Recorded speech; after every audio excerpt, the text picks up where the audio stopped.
Hola i benvinguts a un altre vídeo de llibres de l'Illa de Gont. Jo sóc Roser i així parlem de literatura de fantasia i ciència-ficció.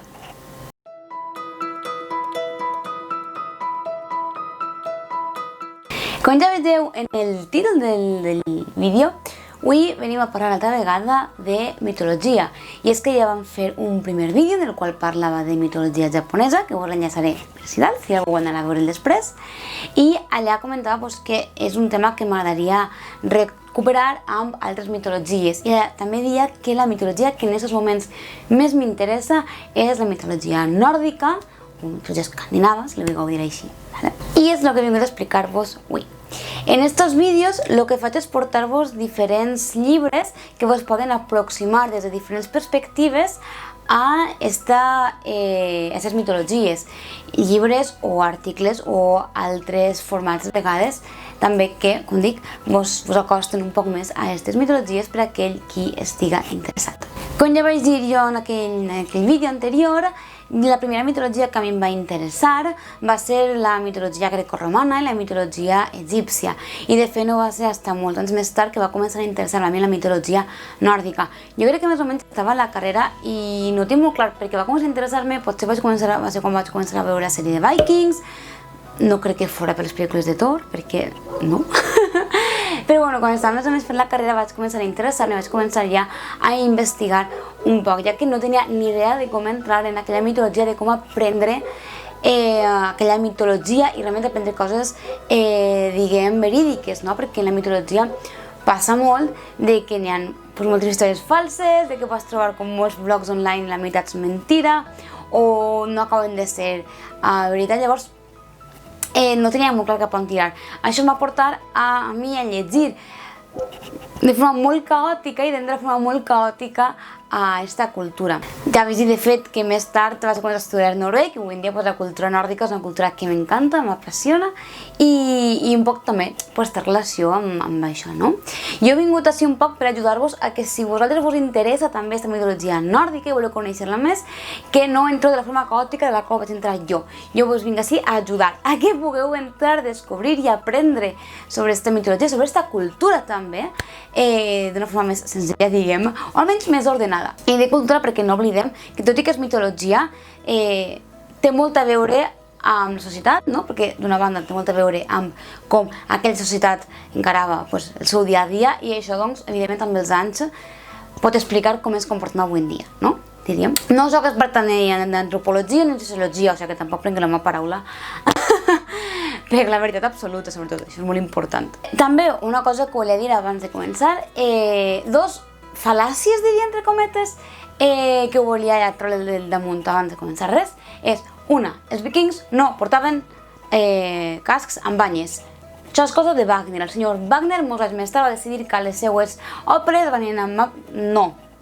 Oblidem-nos de dir anys, No, és falsa. I l'altra cosa que volia dir abans de començar, que segurament jo m'equivocaré mentre ho diga, però vikings no és sinònim d'escandinaus. No. Els escandinaus són aquells dones que vivien en el territori d'Escandinàvia. Bueno, jo també ho són, no? Però com en aquest cas, en aquest vídeo, doncs la gent que vivia en Dinamarca, Noruega, Finlàndia. Bueno, Finlàndia no és Escandinàvia, diria. Bueno, ja m'enteneu. Vikings en si era com un estatus que tenien certs escandinaus, certes persones nòrdiques, quan anaven a fer el viking. Anar a fer el viking era quan arribava l'estiu o el bon temps, pujar-se al seu dracar o al seu vaixell, perquè el dracar només és un dels diferents tipus de vaixell, i anar a altres ciutats o inclús a altres països per a matar, robar i tornar amb el botí cap a casa. La resta de l'any no eren vikings. Podien ser caçadors, com podien ser llauraors, com podien ser jo què sé. Per això és important que anomenem vikings com si fos tots els del nord i en realitat no era així, sinó que anaven a fer el viking. Com dic, segurament m'equivocaré durant el vídeo, però bueno, jo em pareixia curiós quan ho vaig descobrir i per tant ho volia també compartir amb vosaltres. També crec que és important comentar, abans de començar, com dic, amb les lectures en si, que en certa manera és un poc difícil d'entrar en aquesta mitologia, perquè en definitiva és difícil entrar a qualsevol mitologia, no? Perquè són els mites molta imatge i classificar, no? Perquè passen de tot allà. Però no només això, quan llegim els mites grecorromans, al cap i a la fi compartim una cultura, ja que la nostra cultura està basada totalment en la cultura grecorromana. Ara, quan anem a llegir aquests altres llibres, estem parlant de gent que la cultura d'ara i d'abans és molt diferent a la nostra, la vida que tenim era molt diferent a la nostra, per tant, veurem elements o que donen importància a elements que nosaltres no entendrem i és perquè, com dic, és que són dues cultures molt diferents. Per tant, això ho hem de tenir en compte, que els nòrdics són molt diferents als mediterranis. I ara sí, què recomane? La primera cosa que us vaig a recomanar ja és que si us interessa la cultura i la història nòrdica, seguiu, però és que ja no tardeu, inclús pareu el vídeo i aneu a seguir-la als comptes que tenen el nom de Valkyrie's Vigil. Jo vos deixaré els enllaços a baix, si no m'equivoco, Instagram i Twitter, Facebook que també en té, i també tenia Patreon. Ella és Laia, ella és una historiadora especialista en història antiga nòrdica, no únicament mitologia, tot i que sí que és el tema que més ha treballat, però sinó tota la història en general, l'edat de ferro, l'edat de bronze, prehistòria nòrdica, etc. I fa molt de divulgació, i més, molta divulgació de qualitat. De veres, és una passada. Els articles que escrivia i que no sé si encara escriu al Patreon són superinteressants. Les publicacions que fa a Instagram, que són molt curtes però són també molt interessants, i ens parla també de mitologia, com dic, però també de societat, de cultura del món viking, com també ens parla de, com diguem, prehistòria, si n'hi ha nous descobriments arqueològics, parla de aquests descobriments i per què són importants a nivell, per exemple, arqueològic, no? O a nivell per seguir descobrint, a nivell de la investigació, no t'explica només els déus, no va més enllà. També ho fa, com dia, a Twitter, ja que també ha participat al condensador de Fluzo de Televisió Espanyola, i també ha fet uns fils ultra interessants en Twitter sobre tot allò. I també quan hi ha publicacions en mitjans de masses, diguem, pel·lícules, sèries sobre vikings, sol fer comentaris al respecte. Comentaris en el sentit de que vos diu, això és de veres, això no és de veres, o aquests elements que apareixen, tal. A més, ha participat com a assessora històrica en, crec que, moltes de les publicacions de les quals parlaré avui, o les ha recomanades, i és que també fa recomanacions de llibres de molts tipus sobre cultura i història escandinaus o nòrdiques. Per tant, si vos interessa molt el tema, jo ja vos dic que el primer que heu de fer és seguir-la. A més, el seu nom segurament repetirem molt al llarg del vídeo, perquè és gràcies a ella que jo he anat descobrint molts llibres, articles, i que he après molt també en tot el que ella ha publicat i compartit. Llavors, quan volem començar a aprendre sobre una mitologia, hi ha, crec jo, diferents formes d'entrar. Les mitologies són estan formades per mites, que al fi són històries, són llegendes, no? Llavors podem entrar o bé a les versions literaturitzades, que són les més senzilles, o podem entrar a les primeres, les darreres, com estan escrites. En el cas de la mitologia nòrdica, una d'aquestes fonts principals, que de fet són les fonts que més ens aporten, més informació ens aporten sobre aquestes creences i com era la vida, ja que a dins normalment les històries que es conten dels déus són representar bastant bé com vivien la societat, la gent normal en aquell moment, doncs com deia són les sagues. I en aquest cas us parlaré, no us parlaré exactament de les sagues, sinó de dues obres que són de la mateixa època, que són les dues Edda. Tenim la Edda Major i la Edda Menor, o Edda prosaica i Edda poètica. Ho he dit ben, ho he dit al revés. Edda prosaica o Edda poètica. Jo vaig començar per així, ho recomano, la veritat és que no, i mira que són edicions anotades. Què passa amb aquest tipus d'obres? Parlem-ne. D'una banda, no són coetànies a l'època vikinga, tal com se li coneix a aquella època. Hem de tenir en compte que sí, els escandinaus, els nòrdics, tenien idioma, parlaven i escrivien, però no escrivien com pot ser els llatins o els grecs ho feien. El seu sistema d'escriptura, l'alfabet, era un alfabet rúnic, que era molt més limitat que no pas l'alfabet llatí o l'alfabet grec. Les seues escritures més llargues solien ser o bé en pedra escrits en honor que algú s'ha mort i ja escrivien així, s'ha mort fulanito de tal, i jo soc el seu fill, i llavors jo vaig heretar. O crec que en Venècia hi ha un pedrusco seu que fica en Venècia va estar fulanito de tal també. Això era bàsicament el que escrivien, no es dedicaven a escriure grans proeses, grans històries, perquè sobretot escrivien sobre fusta o pedra, per tant ja us podeu imaginar que allò va escriure molta cosa, no? Però a més perquè el tipus de, o la mena de abecedari rúnic que tenien, tampoc donava joc a escriure grans històries, era una cosa bastant limitada, que es limitava bastant. Per tant, estem parlant d'una escriptura molt posterior a quan tota aquella època ja havia passat, quan en aquell moment ja no hi havia, ja no existia aquella religió pagana, evidentment tot el que no sigui cristià és pagà, i perquè ho dic també això perquè a més està escrit per un senyor monge. En aquest cas està escrit per Snorri Sturluson, que si no m'equivoco era islandès i era un monge cristià. Llavors, això també que implica que totes les històries han vingut a través d'unes lents que és d'un senyor monge cristià molts anys després de tot allò. Això afectarà molt en la forma com estan explicades les coses. I això és el que passa també en les fonts que tenim en les quals es documenta realment la societat vikinga, i és que totes aquestes fonts són externes. Per tant, solen ser molt subjectives. Parlem un poc igualment de l'Edat Major i l'Edat Menor. En aquest cas és curiós perquè, com diem, hi ha una part que està en prosa, l'altra està en vers. En vers és fàcil d'explicar, són els poemes èpics. Així tenim, per exemple, la Canción de la Divina, disculpeu que ho dic en castellà, és que més conec que som en castellà, no sé com es diuen, en nòrdic antic, a Völuspá, és ja la Völuspá, ara que ho pense. En aquest cas tenim, per exemple, la Völuspá o la Canción de la Divina, que és més coneguda per tots com la història que explica el Ragnarok, és quan Odin va veure les tres nornes i ells expliquen com morirà i també com s'acabarà el món. Però n'hi ha moltes més, també tenim la saga de Ragnar Lothbrok o Ragnar Calzas Peludas, que Lothbrok és el que vol dir, cartes peludes. També està, per exemple, la història de Sigmund o de Sigurd, perquè depenen de si la història ve d'Alemanya o si ve de nòrdic, va haver un poc el nom, però la història és la mateixa, perquè sí que aquestes històries tenen un passat comú, d'aquí que Wagner, un compositor alemany, ho agafara, no? O coneguera aquesta història. La Nido de los Nibelungos també la trobo així, i d'altres poesies, d'altres històries estan així, però quan dic, això és el poemari, tot escrit en poema. Què és l'altre llibre? Se suposa que l'Edat Menor o l'Edat Prosaica el que feia Snorri era explicar com s'escrivia o com es composava un poema èpic nòrdic antic. Com ho feien? Jo us explicava les tècniques que seguien i després et donava exemples amb algunes historietes però ja escrites en prosa on utilitza les tècniques que ell t'explica que utilitzaven en aquell moment.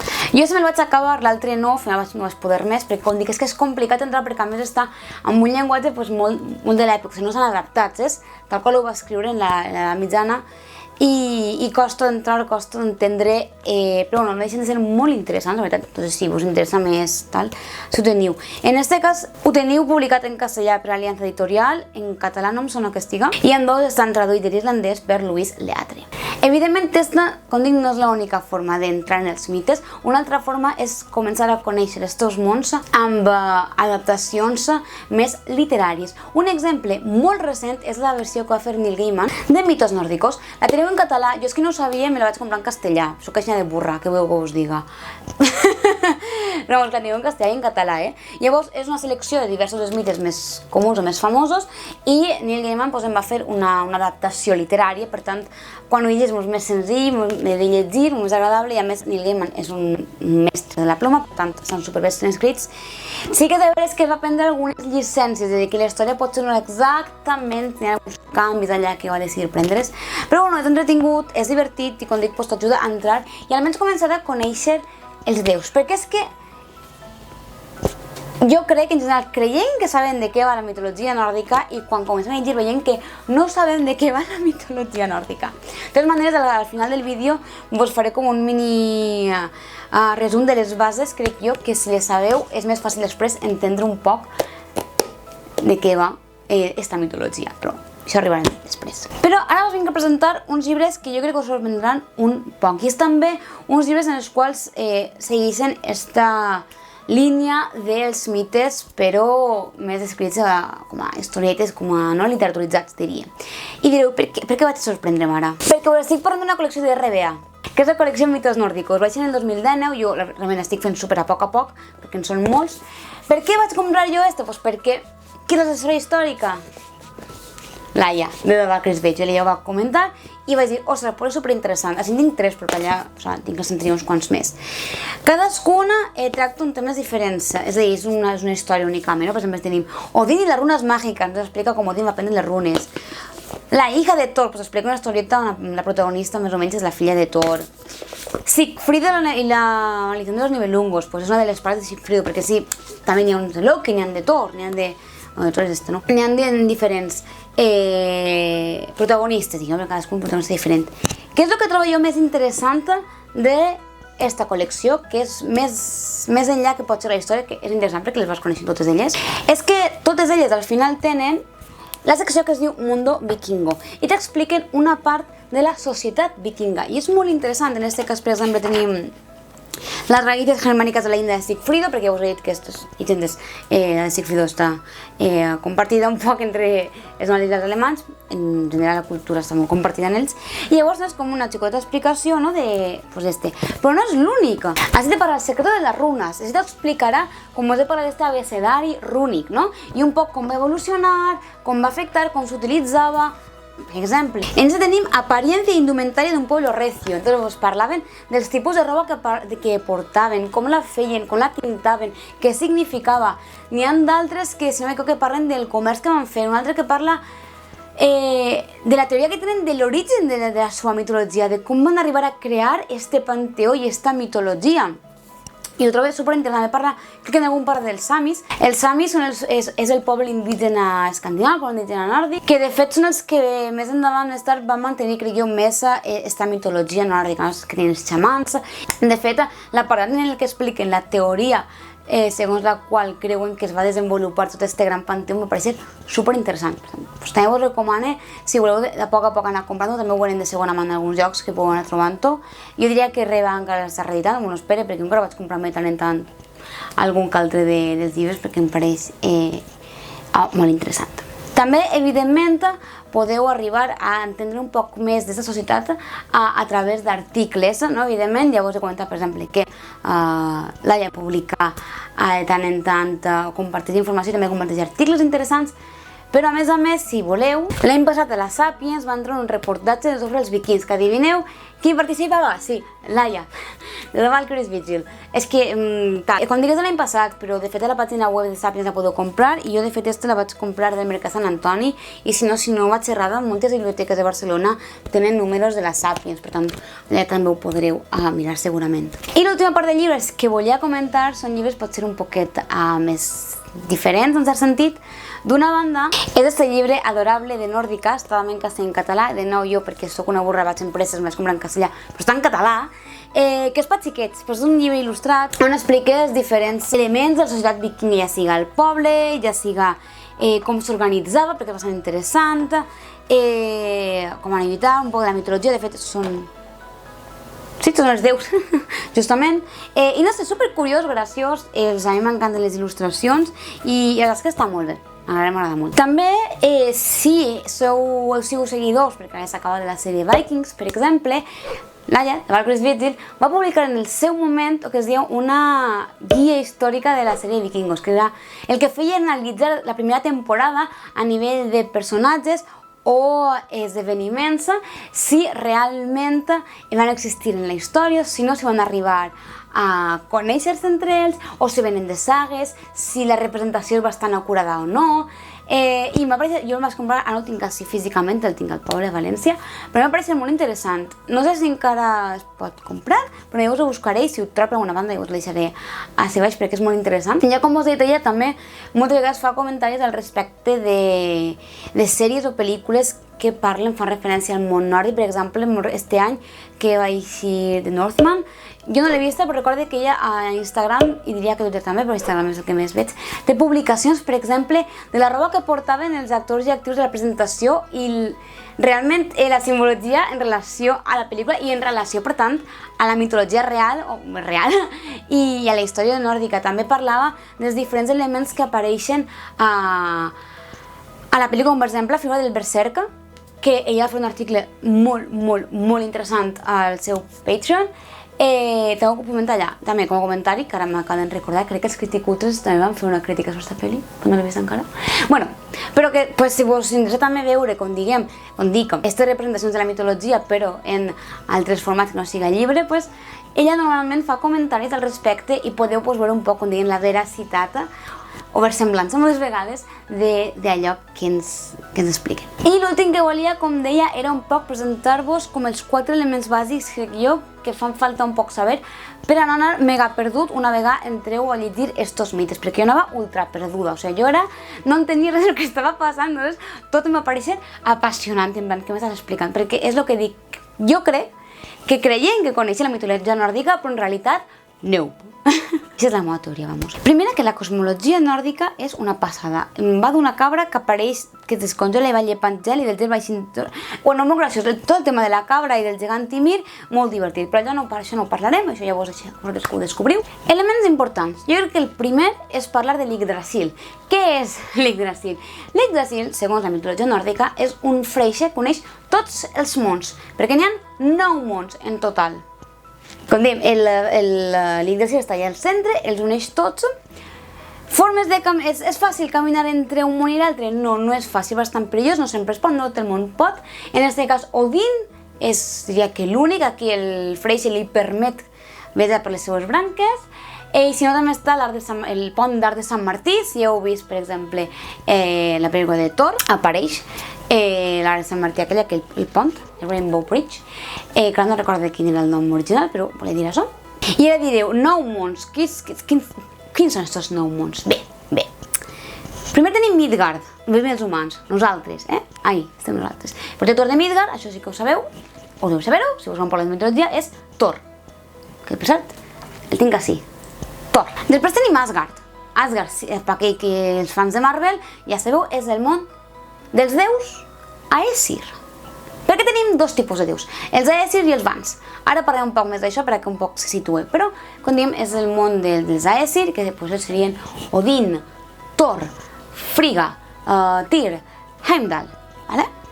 Un altre món que també és bastant conegut és Jotunheim. De nou, els fans de Marvel, ja sabeu, és el món dels gegants de gel. O dels gegants, en general, de fet, passa que fa molt de fred. Però no són de gel, sí, són gegants. I roïns, també, normalment. Vale, en tenim 3 mons. Què més tenim que pugui ser bastant senzill d'entendre? El Hel. El Hel és l'infern, diguem, entre cometes, però no. Al Hel van tots aquells que han mort, però que no han mort en batalla. És a dir, que han mort de vells, que han mort de marinals o dones de xiquets. La resta van o bé amb Odin o bé amb Freya a cadascun dels seus palaus. Sí, no van tots al Valhalla. Alguns van al Valhalla, alguns van amb Freya. I sí, les Valquíries són aquelles que en principi escollen qui dels morts en batalla mereixen anar. Allà s'entrenaran cada dia, i moriran, i menjaran, i beuran, fins al dia del Ragnarok, que lluitaran al costat de Thor i Odin. De fet era d'Odin, però de Thor, perdoneu. Però aquest és el Hel. Ara ens falten encara 5. Tenim el Vanheim. El Vanheim és el món dels Vans, dels altres déus. Com dic, ara vos comentaré qui són estos, però per que vos feu una idea, serien per exemple Frey i Freya, són els més coneguts, els dos germans. Després tenim Alfheim, que és el regne dels elfs. Tenim Nidavellir, que és el regne dels nans. Hola, Rosas de l'edició. Sabeu que una part del vídeo no es va gravar i no se va gravar a mi, acabant de dir tots els mons que n'hi havia. Així que vos dic, els 3 que queden està Muspelheim, que és el regne del foc, i Niflheim, que és el regne del gel. Són els 2 mons primigenis que en entrar en contacte van començar a desfer el gel i d'ací ve tota la cosmologia. I ja està.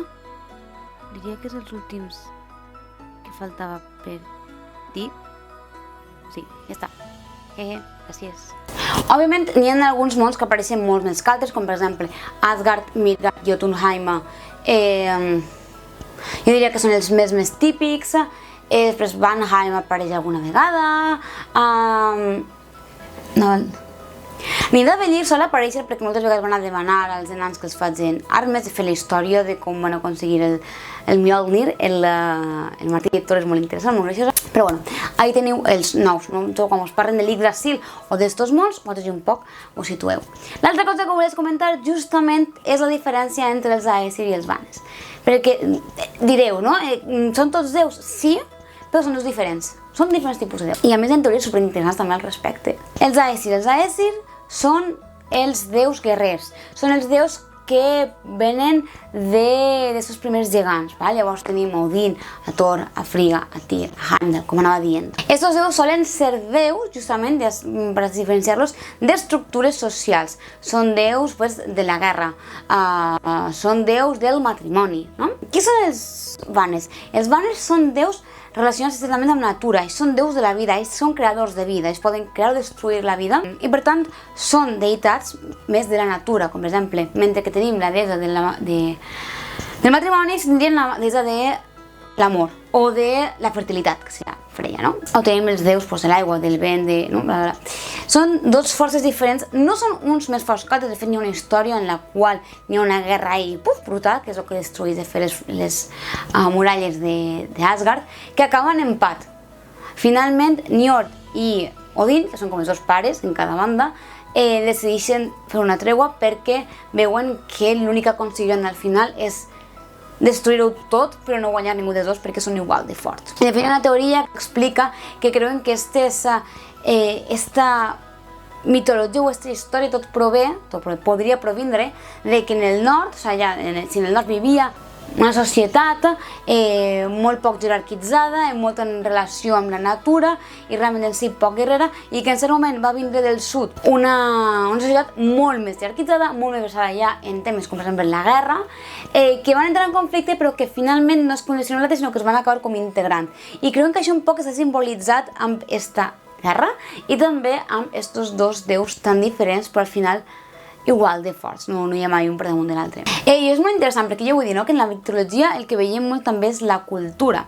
I de fet un dia vaig dir de Valkyries Vigil, de Laia, que feia una reflexió que m'ha pareixit superinteressant. I és per exemple en el cas d'Odin, que és déu de moltes coses, però entre d'altres és déu de la sabidoria, de la saviesa. Però la història en la qual t'expliquen com ell va aconseguir la seva saviesa no és un com soc de bon escut, jo soc savi i ja està, és a dir, a mi la saviesa m'arriba perquè sí, sense cap esforç, no. És la saviesa a través del sacrifici, a través de l'esforç, perquè la història va de que en aquest moment està patint perquè ha vist la visió de la divina, la Voluspa, vol intentar que no morir, que no es mori ningú, que no destrueixi el món, que no s'acabi el món, que no vingui el Ragnarok, llavors va a la font de Mimir.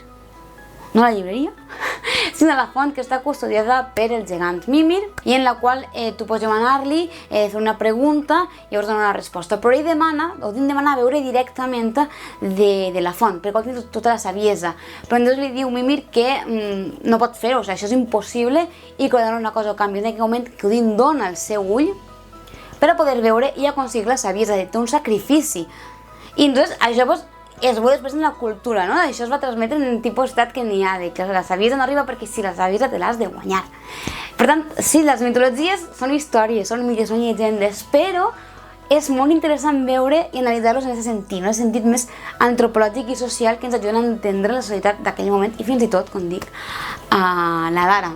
Aquesta és una de les altres històries que tenen, és que en tenen moltíssimes, de veres, són superdivertides. També, si vos interessa, jo vos recomanaria molt veure el de Destripando la història, jo soc molt fan, moltíssim, de fet la meva cançó preferida és la de Thor, em pareix la cosa més divertida del món. T'explica la història un poc de com li roben el martell, per exemple, i els dibuixets, lo que ella és supergraciós, m'encanta. Poder colosal, su barba rojiza es un dios del metal. Anyway, ja, ho deixem. Bueno, fins ací el vídeo. No sé vosaltres què coneixeu i què no de mitologia nòrdica, o si vos interessa, o si alguna vegada heu pensat que volíeu entrar en este món i sabíeu un poc com fer-ho. Espero que vos siga útil este vídeo. I res, pues això, comenteu-me si coneixeu aquests llibres, si no, si vos interessa esta mitologia, si vos interessa alguna altra. No he comentat o no he parlat de cap llibre més de ficció, sincerament, perquè encara no he trobat cap. Em vaig començar a llegir una, però estava en Noruega i tampoc tal, no sé. No sé, que no he trobat cap llibre encara de ficció, com dic, utilitza elements de mitologia nòrdica que m'ha de crear l'atenció, a més. No sé, m'agradaria que n'hi haguera un llibre com és de Circe, no? De Thor o d'Odin, no? Interessant. I no està. Bueno, si algú coneix, deixeu-me en comentaris que jo m'encantaria poder llegir-lo, de veres, passa que com dic, encara no l'he descobert almenys. Ja sabeu que si vos ha agradat el vídeo doneu-li m'agrada i subscriviu-vos al canal, que això sempre m'ajuda molt. Deixeu-me en comentaris si hi ha alguna altra mitologia que vos agradaria, que vos recomanarà en aquest sentit. No en conec tantes altres, però, escolta, jo sempre puc començar a investigar i a indagar al respecte. Em podeu seguir també a les xarxes socials, si algú de vosaltres vol, doncs també us deixaré per ací baix tots els enllaços. I ja estaria. Ens veiem al pròxim vídeo.